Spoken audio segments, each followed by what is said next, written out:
What is working capital এবং সেটা activity ratio দিয়ে বোঝা যায়।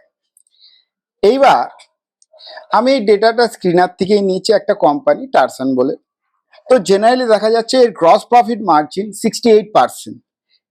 আগের বছর সেল হয়েছে 392 ক্রোর্স এবং তাতে প্রফিট মার্জিন 68, তার মানে 266 প্রফিট।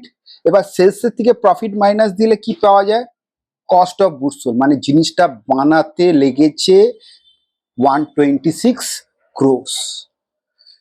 এইবার চলে আসো, এখানে পিএল স্টেটমেন্ট থেকে আমরা কি বুঝতে পারছি? Material cost 32% of total expenses. Total expenses কত আছে? 282 ক্রোর্স। তার 33% মানে কত? 93 ক্রোর্স। তার মানে 93 ক্রোর্সের মাল কিনেছে। এবং তার নিচে চলে আসো, ট্রেড পেয়েবল মানে ডিউ, তাকে দিতে হবে কত? 16 crores against of what? How much purchase we have done during the year? 93 crores.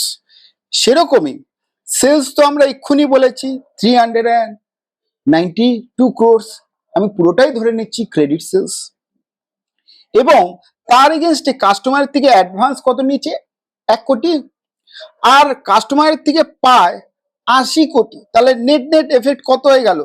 79 crores is due from the customer। Customer থেকে পাবো of what? of credit sale of 392 crores। এবং তারপর আমরা দেখতে পাচ্ছি ইনভেন্টারি। দেখো ইনভেন্টারি কত আছে? 126 crores। ইনভেন্টারির সঙ্গে কাকে তুলনা করব? COGS, cost of goods sold, যেটা এক্ষুনি আমরা বার করলাম 126 crores। এবার এই ডেটাগুলোকে নিয়ে কি বুঝবো? প্রথম কথা ভাবো যে আমার বছরে কত লাগছে? 126 crores to make that goods. এবং বছরের শেষে এসে দেখতে পাচ্ছি স্টক কত আছে? 126। তার মানে প্রত্যেক মাসে 126 crores ডিভাইডেড বাই 12 করলে 10.5 crores এর মাল বানাই। এবং আমার স্টক আনসোল্ড হয়ে পড়ে রয়েছে কত? 126। এবার তার মানে তুমি যদি 126 ডিভাইডেড বাই 10.5 নাও, তার মানে লাগভাগ দেখবে 12 মাসই লাগবে পুরনো স্টককে বার করতে। তার মানে it will take 12 months to completely write off the old stock. সেরকমই তোমার ক্রেডিট সেলস কত হয়েছে? 392 crores। সেটা যদি 12 দিয়ে ভাগ করো, রাফলি পার মান্থ কত সেল করছো? 32 কোটি টাকার সেলিং প্রাইস সেল করছি। এবং তার এগেনস্টে কাস্টমারের থেকে কত পাবো? এক্ষুনি আমরা আলোচনা করেছি 79 crores। এইবার ভাবো প্রত্যেক মাসে যদি 32 কোটি টাকা সেল করি, তাহলে 79 crores কে রিকভারি করতে কতদিন লাগবে? তাহলে 79 divided by 32, it will be run about 2.5। তার মানে বলছে হ্যালো 12 মাসের মধ্যে 2.5 মান্থসের টাকা ডিউ আছে। 12টা মাস যে সেল করেছি তার মধ্যে কাস্টমারের থেকে কত মাসের টাকা ডিউ আছে? 2.5 মান্থ। রিমেনিং 9.5 মান্থসের টাকা পেয়ে গেছি।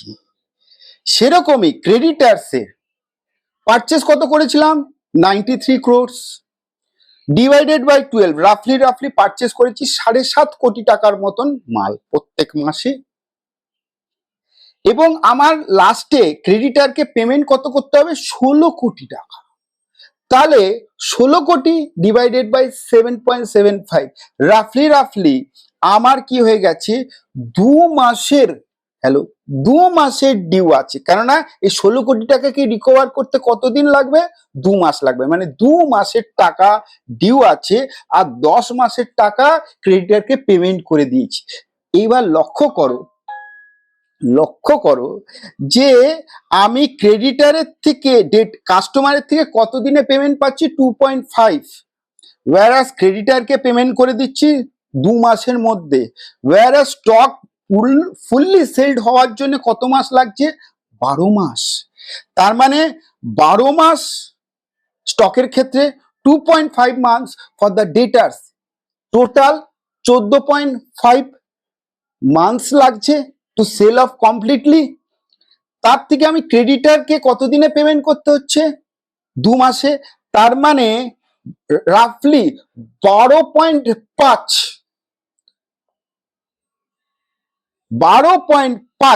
এখানে ডেজ লেখা আছে, 12.5 মান্থের কি করতে হচ্ছে? ওয়ার্কিং ক্যাপিটাল নিয়ে আসতে হবে। কেননা আমাকে 2 মাসের মধ্যে একে পেমেন্ট করে দিচ্ছে হচ্ছে, আর স্টক বেচতে গেলে আমাকে 12 মাস লাগছে, আর ডিটার্স থেকে কালেকশন করতে গেলে আমার লাগছে 2.5 মান্থস।